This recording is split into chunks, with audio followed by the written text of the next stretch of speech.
ഏതാനും ദിവസങ്ങൾക്ക് മുമ്പ്, കൃത്യമായി പറഞ്ഞാൽ ഫെബ്രുവരി 26, 2026 പാരീസിൽ നടന്ന 51ാമത് സീസർ ഫിലിം അവാർഡിന്റെ ഭാഗമായി പ്രത്യക്ഷപ്പെട്ട ജിം ക്യാരിയാണ് ഇപ്പോൾ സോഷ്യൽ മീഡിയയിൽ ചർച്ചയായിക്കൊണ്ടിരിക്കുന്നത്.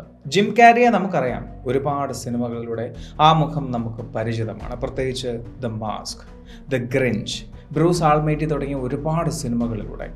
ഈ വർഷത്തെ ഓണററി അവാർഡ് നേടിയ ജിം ക്യാരി ഫ്രഞ്ച് ഭാഷയിൽ ഒരു പ്രസംഗവും കാഴ്ചവെച്ചിരുന്നു. എന്നാൽ ഒറ്റ നോട്ടത്തിൽ ഇതാരാണ് എന്നായിരുന്നു ഓരോ പ്രേക്ഷകനും ചിന്തിച്ചത്.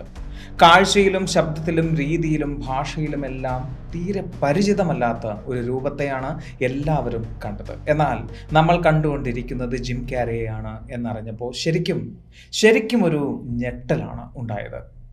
കമന്റ് ബോക്സുകളിലെല്ലാം എല്ലാവർക്കും ഇത് തന്നെയാണ് പറയാനുള്ളത്. പ്രോഗ്രാമിന് ശേഷം അദ്ദേഹം ഒരു ഇന്റർവ്യൂ നൽകിയിരുന്നു. ആ ഇന്റർവ്യൂ കണ്ടവരെല്ലാവരും പറയുന്നത് ഇത് ജിം ക്യാരി ആണോ അതോ കിയാനു റീവ്സ് ആണോ എന്നാണ്. ആളുകൾ ഇങ്ങനെ മാറുമോ അതോ ആള് തന്നെ മാറിയതായിരിക്കുമോ? അതെ, സംശയം അത് തന്നെയാണ്.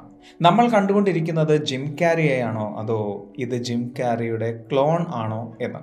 ക്ലോണിനെ കുറിച്ചും ബോഡി ഡബിളിനെ കുറിച്ചും എല്ലാം വിശദീകരിച്ചൊരു വീഡിയോ നമ്മൾ മുന്നേ ചെയ്തിട്ടുണ്ട്. എന്നാൽ ഇപ്പോൾ ഇതിനെ വിശകലനം ചെയ്യുന്നത് കോൺസ്പിറസി തിയറിസ്റ്റുകളല്ല, സാധാരണ ജനങ്ങൾ തന്നെയാണ്.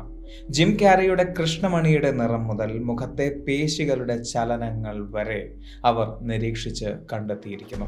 യഥാർത്ഥ ജിം ക്യാരിക്ക് പകരം വന്നിരിക്കുന്നത് ഒരു ക്ലോണാണ് എന്നും നമ്മൾ ആരാധിച്ച, നമ്മൾ സ്നേഹിച്ച ജിം ക്യാരി വർഷങ്ങൾക്ക് മുമ്പേ മരണപ്പെട്ടിട്ടുണ്ട് എന്നും.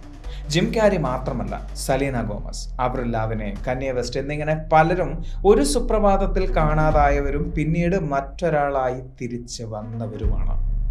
കഥകൾ മെനയാൻ ആർക്കാണ് സാധിക്കാത്തത് എന്നാണോ നിങ്ങൾ ചിന്തിക്കുന്നുണ്ടാവുക? ഇതിൽ വിശ്വസിക്കുന്നവർ കൊണ്ടുവരുന്ന തെളിവുകളെ എതിർത്ത് നമുക്കൊരു മറുപടി പറയാൻ സാധിക്കില്ല. അതുകൊണ്ട് തന്നെ ഇതിനെ ഒരു ഗൂഢാലോചന സിദ്ധാന്തം എന്നതിനേക്കാൾ ഇതൊരു യാഥാർത്ഥ്യമാണ് എന്ന് വിശ്വസിക്കുന്നതാവും അപ്പോൾ എളുപ്പം. അതിൻ്റെ വിശദീകരണങ്ങളിലേക്ക് നമുക്കൊന്ന് പോയി നോക്കാം. അതോടൊപ്പം ബോഡി ഡബിൾ എന്ന കോൺസ്പിറസി തിയറിയിൽ കുരുങ്ങിക്കിടക്കുന്ന ചിലരെ നമുക്കൊന്ന് പരിചയപ്പെടാം.